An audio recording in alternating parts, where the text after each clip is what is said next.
Thanks for coming. My name is Heiko Robert from applications that we run for our customers, or we support these customers to run these applications. So we are not the only ones creating these modules in a supported way, and that's the reason why we created the ECM market.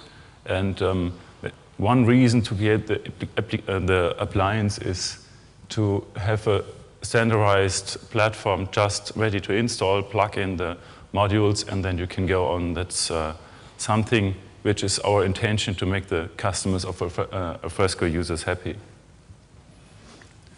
So, of course, there are 1,000 ways to install Alfresco, but we want you to focus on doing your work, implementing cool features, and not to struggle with installation and configuration things. So very often we get a call from outside, from companies, asking us for support to fixing installation issues, and our answer very often is, this is already configured and fixed in the appliance, just take this one. And it's much easier than to look and to fix the issues in your installation. Take it, download, and you're ready for production. So the main motivation why we created this appliance is all about money. If we make a project at the customer side, something which doesn't change is the budget. You can, of course, influence the relation of installation and support efforts you need to do in these projects, but you can't increase the number of man days you can invest and the money in the implementation itself. So the interest should be to increase the effort for installation and support as much as many, to have the time and the money for the project itself.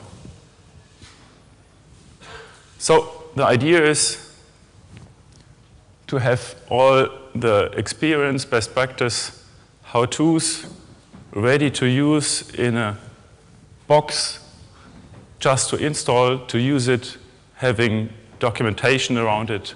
And we have seen very good examples from other vendors in the market, like Simra, which is available just to download.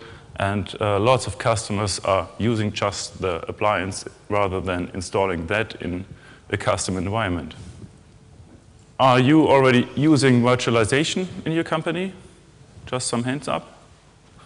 Okay, so I think most of you, we shouldn't convince what the benefits are of using virtualization. It's the flexibility. For example, also the scalability. It's so easy to increase the power of the CPUs, of resources if you are virtualized.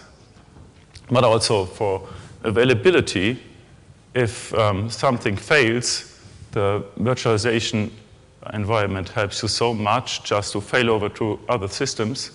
And if you have really installations on machines, this is much harder to achieve. What we can do now is to take a look how long does it take to install a machine from scratch, having Alfresco ready to go for production. I think a normal way would be you spend a day at least to have that set up, inclusive backup and recovery. And let's see how to do it in 3 minutes.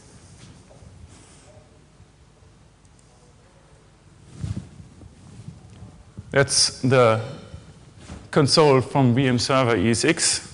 There is a free version which we can use, and also the commercial version. We support both of them. And you just upload our open virtual appliance, accept the terms and conditions. Then you give it a name for your new machine, choose the storage. Then we hope you take the thick provisioning, choose the network in case you have several networks installed, and then we choose just to start up the virtual machine as soon as it's uploaded. Now it takes 3 minutes to upload, and I just fast forward 1 minute, not to show you the bar for uploading the file to the server. But as soon as it's finished, you see here the time, 10 seconds left from 2 minutes. And after this is finished, the machine is now installed, it's booting, and we switch to the console to see what's happening on the very first startup of that totally new machine. You see the storage which is mounted, and 30 seconds later, after you push the upload button, the machine is already accessible. You have the IP here, how to connect to your new Alfresco machine, and you're ready to go. Just go to that URL. You can log in, and your Alfresco is already set up. From scratch, no machine installation, nothing to do. And additionally to a standard installer you use from Alfresco, we put in lots of best practice we have from tens of real-life installation, and all these customers use this appliance so that we have an easygoing in support shop. Additionally, of course, SIFs is already configured. The machine is really ready to use, just to go in production. This is just a network drive to that new Alfresco machine. Okay, let's have some insights what we implemented in the appliance as best practices. So you can choose to adapt these best practices or just use that appliance afterwards, so you don't need to care about how to configure this. First of all, we chose for Linux as the operation system.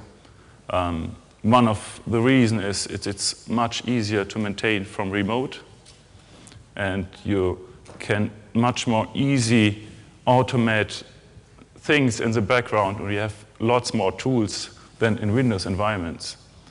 And we have also customers which have totally Windows decision in their server farm, but they were convinced to use that appliance because they want to struggle with all the installation issues from Alfresco, and they decided, okay, they take it as a black box and there's Linux in it, and so it's much easier to take this one as an appliance rather than having an Alfresco running in a Windows system, which is much harder to monitor and to manage from remote. The other decisions we made is we take Postgres as the database. Of course, we are pre-configured for using MySQL, but the reason to use Postgres is it's much nicer if you want to tune big databases. If you need high availability features, they are already built in Postgres, and you don't need all these workarounds you need for MySQL. The same for the JDK. We don't use the Open JDK. We use the Oracle JDK for performance issues and for stability issues. For the operation system, we chose for Ubuntu. This decision was made from our customers, which very often decide for this platform rather than for these others, because packages are much more recent in the package manager. If you want to install some installation, some tools and applications, it's very likely that you find in Ubuntu the latest versions. And this is also a point we can leverage from the Linux distributions. We, of course, install all the required packages and applications we need for the Alfresco environment through the package manager. The reason is we want to be able to update automatically to the latest versions we need to run this environment. And even for Ubuntu, there are some packages missing we want to install for the appliance, and that's the reason why we import some repositories from outside, from people who backport the package we need to the Ubuntu long-term supported version, so that we are able just to make an get update from the repository and we have everything installed we need. So if you're going to install your own appliance or your own server based on Ubuntu, just take these repositories and you are able to install the latest LibreOffice, SWF tools, FFmpeg, and Oracle Java. The appliance doesn't give you access directly to Tomcat, and this has manageability reasons and also security reasons. It's much easier to hide the URLs, ports you don't want to provide to the end users behind the Apache Reverse proxy. And additionally, it's much easier to secure through SSL by configuring just one line for your new custom certificate. And if you ever try to install a certificate in Tomcat Alfresco, you may know this is a really hard job. So it's much easier to maintain the Apache in front. And you additionally can create shortcuts and rewrites. For example, we have a rewrite if somebody hits the server without any URL like Alfresco or share. We write the request back to share. So you just need to hit the server and you're going right way in the share interface. For the people who are interested, we are using the latest module from Apache for connecting the Tomcat using the HAP protocol. We are not using mod.jk because it's not under development anymore. And this is also a best practice. We collect from all the wiki pages and forums. For example, to enable WebDAV error-free, you need a separate virtual host entry allowing the methods for WebDAV to be able to use that all from the reverse proxy from Apache. So what is the reason, what do you expect maybe from an appliance, or what do we think an appliance should provide? That's a simple command interface. There are lots of daily to-dos for an administrator on an Alfresco machine, and we want to encapsulate the complexity in just simple commands. Start, stop, backup, recover. That's something you shouldn't care about how to do all these steps and to make it sure, how to test it, how to make updates, how you can monitor your Alfresco system. And that's something we put all in the appliance. These are the mainly used script commands like backup, restore. Check is a monitor script we will take a look inside later on. Cleanup, which is something like housekeeping on the machine. Also install, because we support also different versions of Alfresco, like enterprise community versions. You use the appliance, which is pre-configured with the latest Alfresco community version, but you are able to install different versions. So the main underestimated fact in using appliances or virtual machines for Alfresco is how to configure storage in a way that Alfresco scales. And I think this is the main reason why people think virtualization is not fast. But this is not true. The main bottleneck is your storage. And therefore, if your strategy in your company is a one-fits-all storage, where all the applications run on the same storage, which is not partitioned, which is not optimized for the applications, you will never have a fast Alfresco system. So don't do that if you want to run a fast Alfresco system.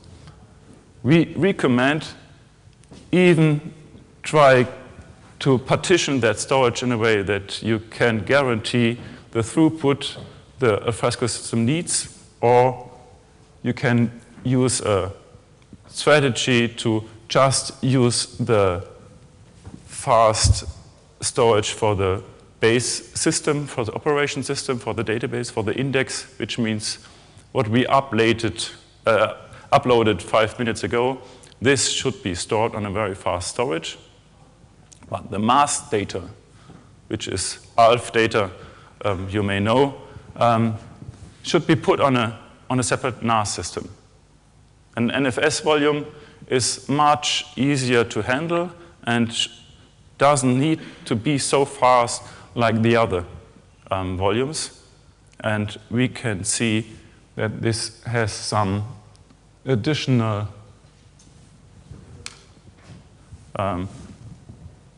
features you can use if you really put that on a network-attached storage.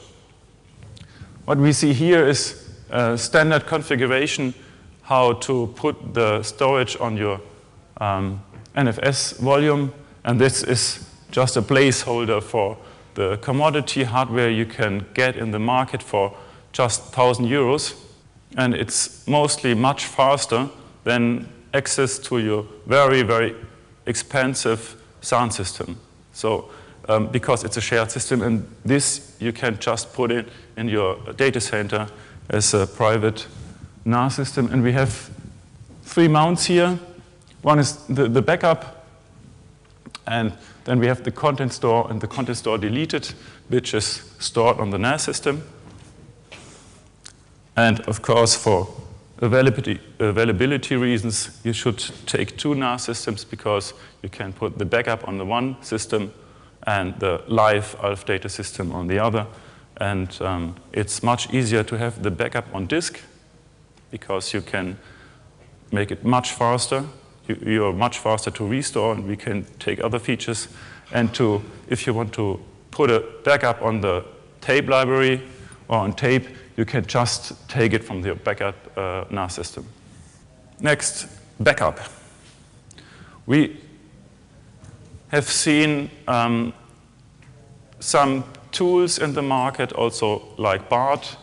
You may have seen yesterday, we prefer much more snapshot mechanisms. Snapshot mechanisms are built in the commercial storage systems, but we implement this also inside the appliance because we have the software packages for free in the Linux distributions.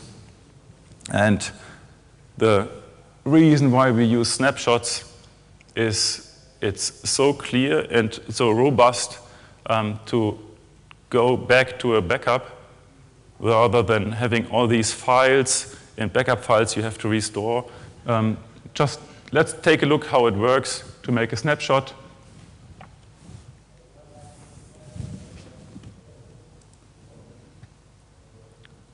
Hello? Here we are. We use rsnapshot, which is just a scripting environment in the Linux distributions, and you just configure the backup intervals like daily, weekly, and how many backups you want to keep. Like the standard configuration says keep 7 daily backups and 4 weekly backups.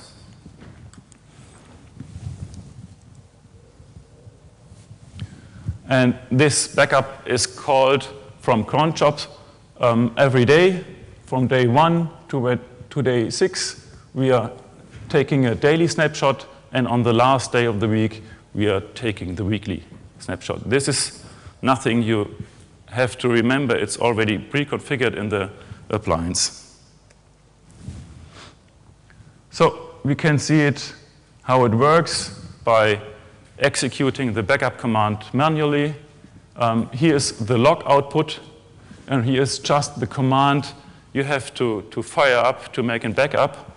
And what's really happening in the background is the script is doing a database backup inside Alf data, and after that we are creating a snapshot from that Alf data directory. So we have the index, the content store, and the database backup in one directory structure, and this is snapshotted to the NAS system.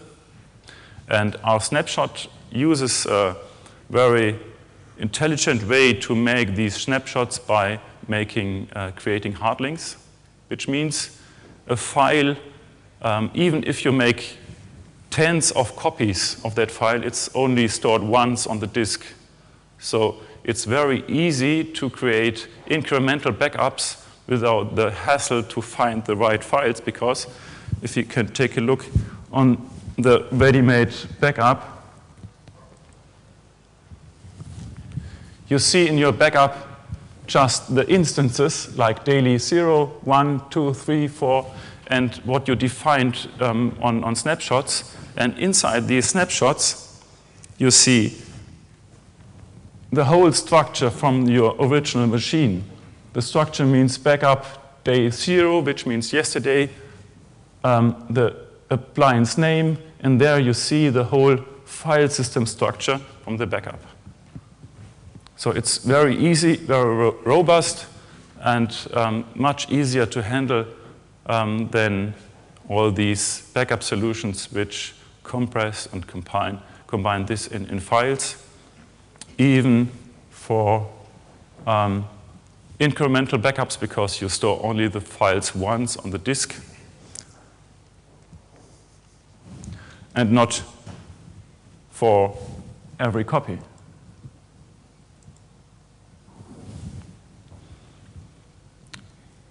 Maybe you have encountered this already.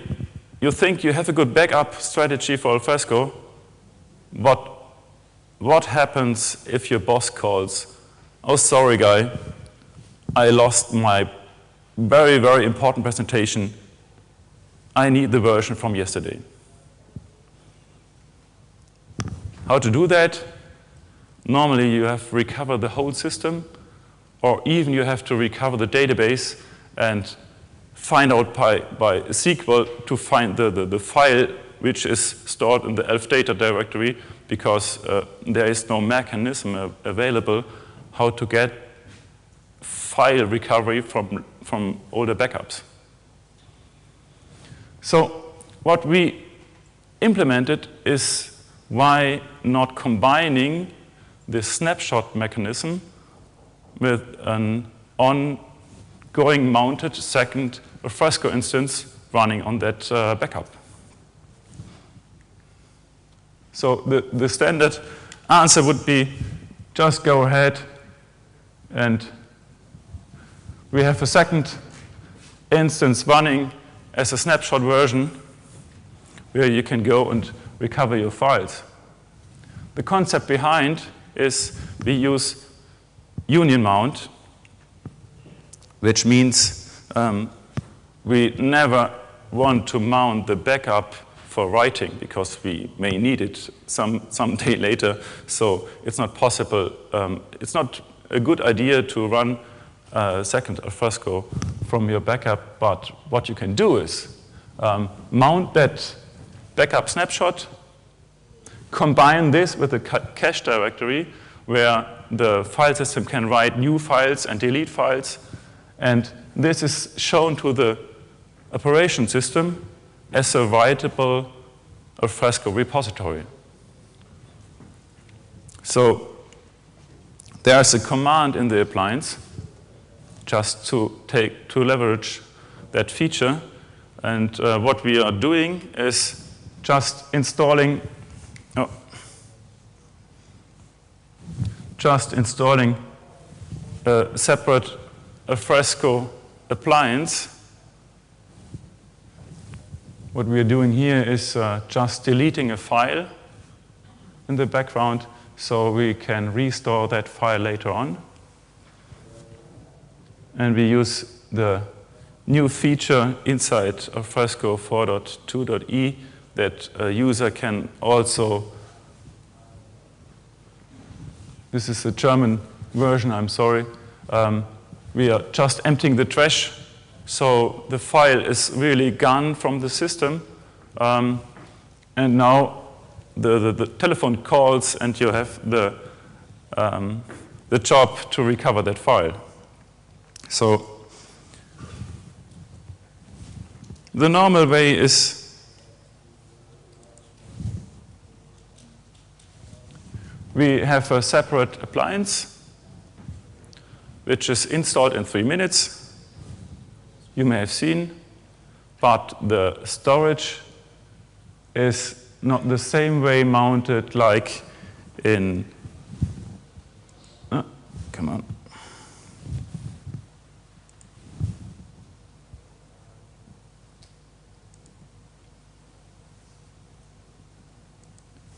The storage is not mounted the same way. We have just the operation system, and we have a space mounted for the write cache for the union mount to be able to make changes, and we have mounted the backup. And there's a command called Alf unionmount, and this command expects the backup to be mounted on /opt backup, and then you can make a list which backups are available, and you just use that as a parameter to mount that backup in a read-write modus without the need to write in that backup really. So that's all. It's mounted, and Alfresco is already starting, and 30 seconds later you can go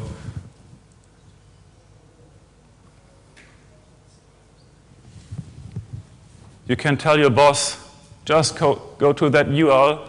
You have the view from the backup from yesterday or from last week. You choose, you have it in 30 seconds.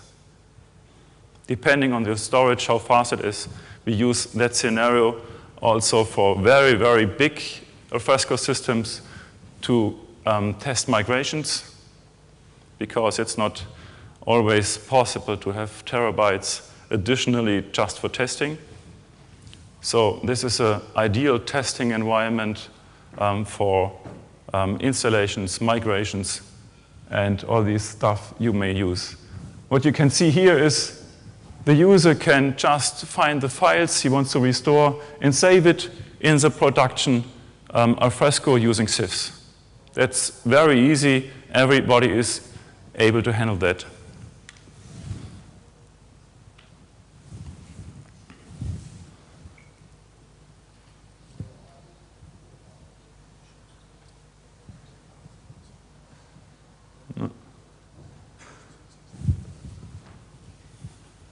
Next point, monitoring.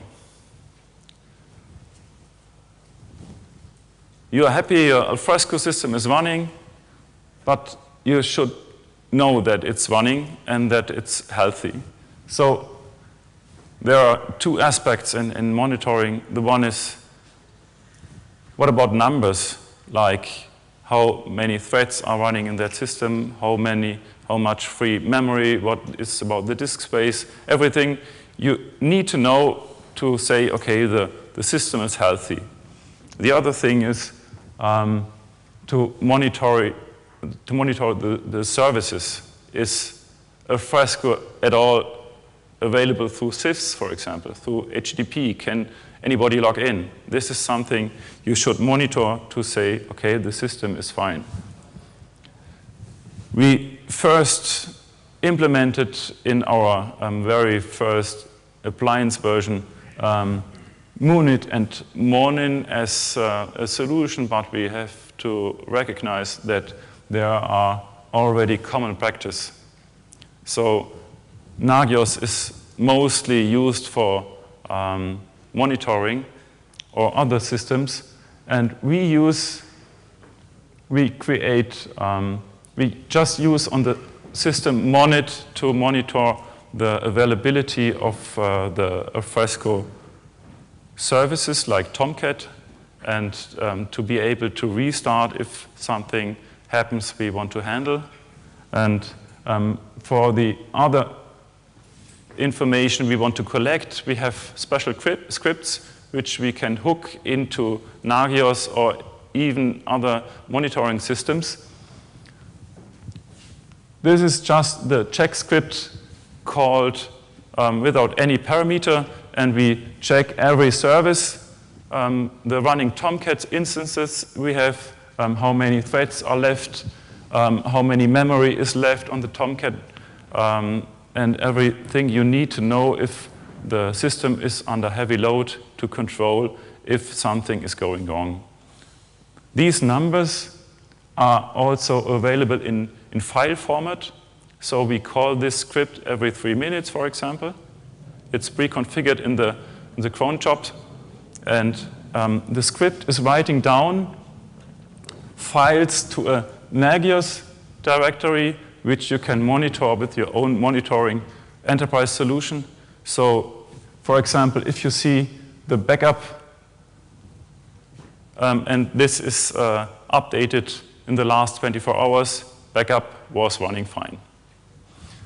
Also, the current threads from your Alfresco Tomcat instance, the free memory, these are just files you can read out from Nagios, and you can set up in 5 minutes your Nagios monitoring for that appliance.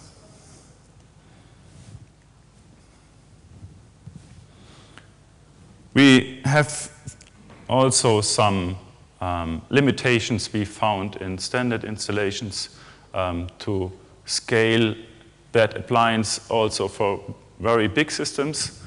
So thumbnailing is one feature which may kill your whole system if you don't take care about how this feature is used inside Alfresco.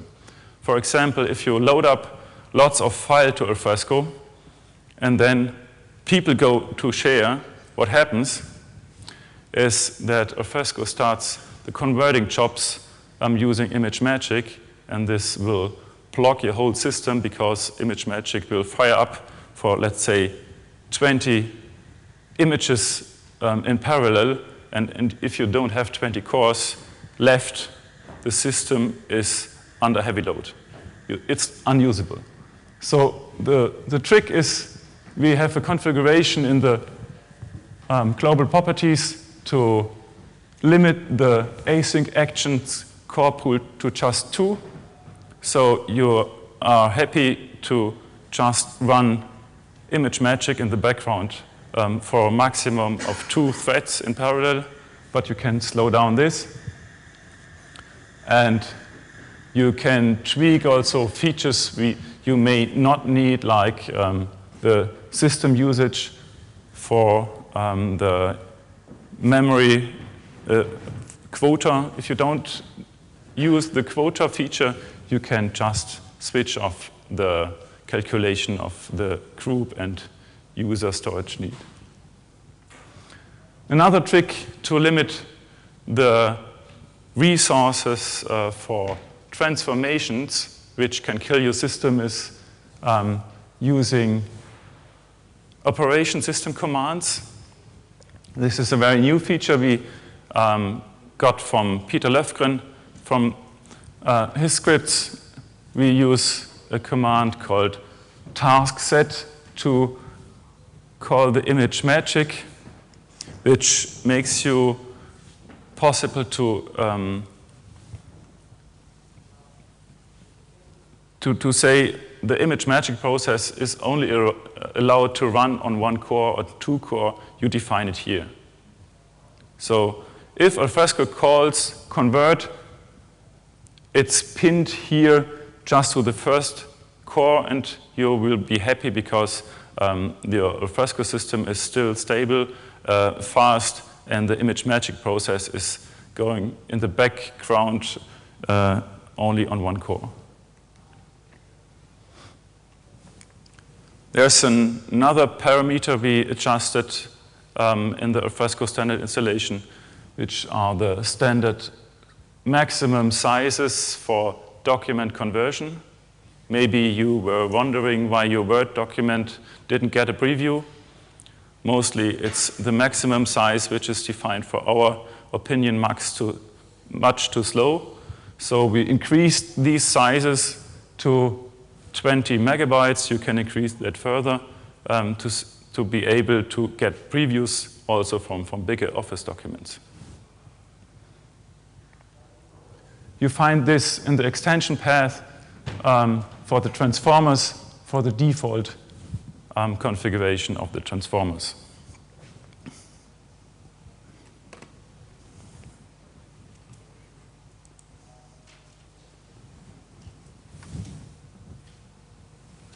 Just to see it once, you shouldn't remember. You can take the slides, and it's already pre-configured. This is the standard size, for example. Here, the first one, the OpenOffice calculation documents have a maximum size of 1.5 megabytes, which is maybe not what you expect. And we just switched this to 20 megabytes, and you can increase that, of course, to higher numbers if you want to.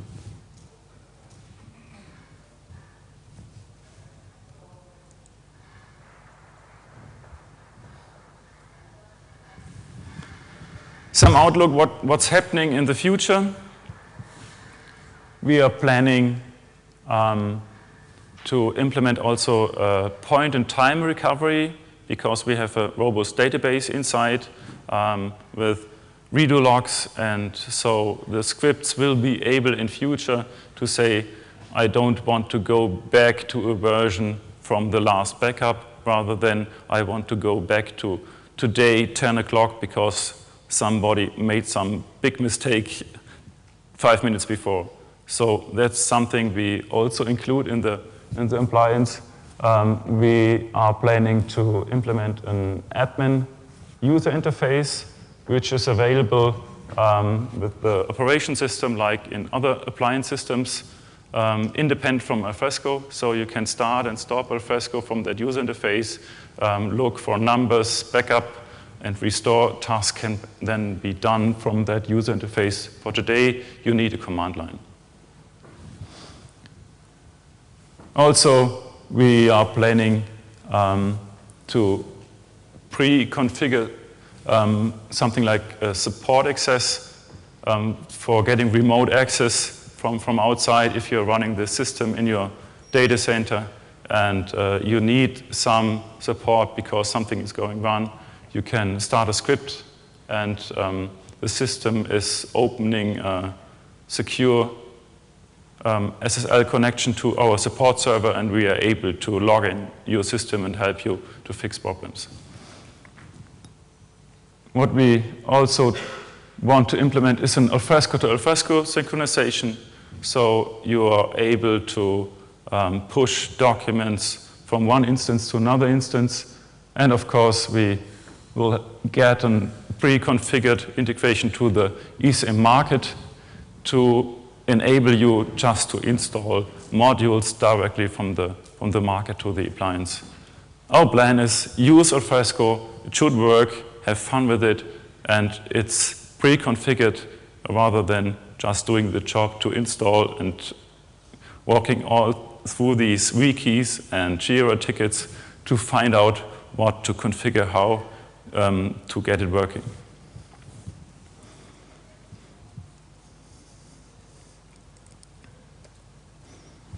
So, how to get it?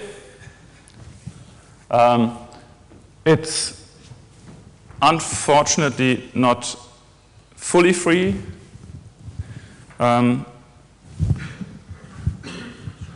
But if you're a Alfresco user, today for you it's free.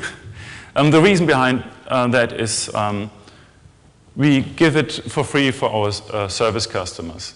And they spend many days to implement new features, and we want to keep the investment to these customers paying for developing this appliance.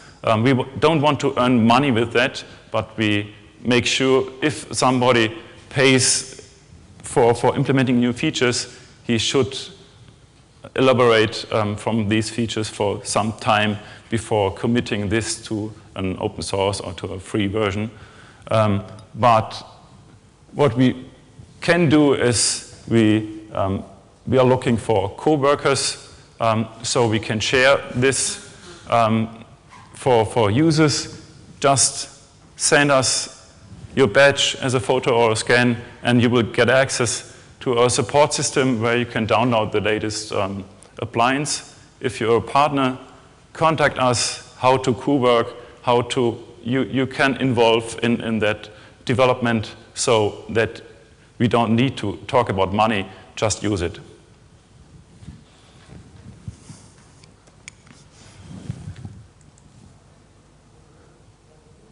So the message should be, here we are. The message should be, just go ahead, you know, the installation and the running Alfresco issue should be solved. You can take the appliance. It's not only for the community version, we run it also for the enterprise version. We run it on very huge systems as on very small systems. You can, of course, install it on your laptop up to big cluster systems having terabytes and millions of documents. It's something we already have in action. And focus on your implementation, on your solution, and be happy with Alfresco. Thank you very much.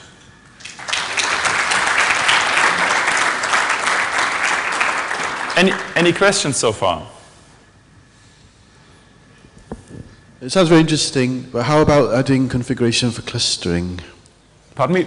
How about adding configuration for clustering? For clustering? Yeah. Because depending on the clustering feature you want to use, the VMware clustering, it's easy to use because it's a failover clustering which is totally transparent.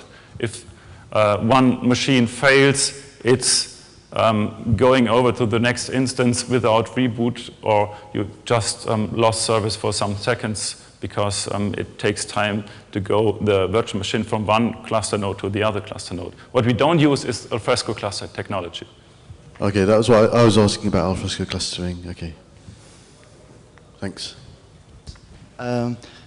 Looking at the solution that you've built with the unionmount to create the cache on content store, I was wondering what happens on the database, because if you create a new node, then you need a new DB. So sure. I feel like something is missing there, right?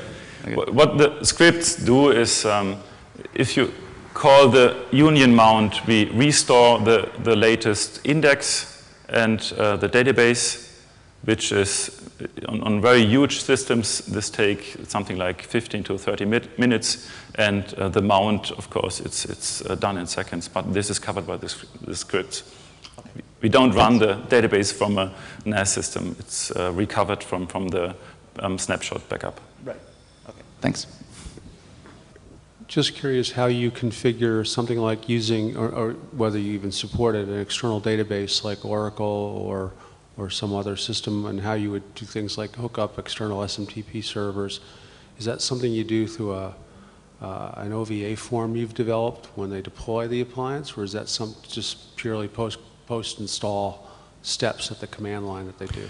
We have a huge wiki site where we describe how to configure different things like storage configurations in different scenarios. And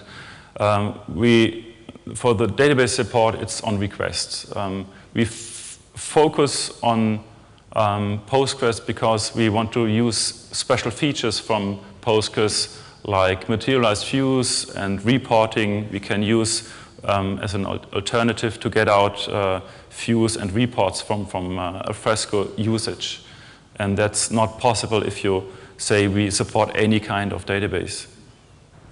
As you said, you don't use the Alfresco clustering, but how are you doing load balancing? So our experience is that depending on your usage, of course, our customers mostly do not have the requirement to cluster or to load balance Alfresco because the main load is, or the main bottleneck is the transformer system. So if you are able to pull out the whole transformation service out of Alfresco, this would be much increase the performance of your system than just clustering Alfresco, because it wouldn't solve your performance problem. Maybe once we will look into clustering Alfresco like share clustering, but if you are tuning the system in real life, you will see very fast that this is not the bottleneck. I'm just curious, have you ever looked at creating a physical appliance out of this, burning it into using firmware burning? Sorry? Have you ever considered turning this into a physical appliance? Have you ever seen a need for that using firmware? You treating this as firmware that you would burn into a box? Would be, of course, an idea, but there was no request yet. Would be easy, of course. But this is the minimum effort we have to do for any kind of hardware. You can use just a Dell box, install the free ASX version, and you are set up in 15 minutes to have a real environment which is totally the same as in a big data center. Okay, thank you very much. Enjoy the rest of the day, and thanks for coming.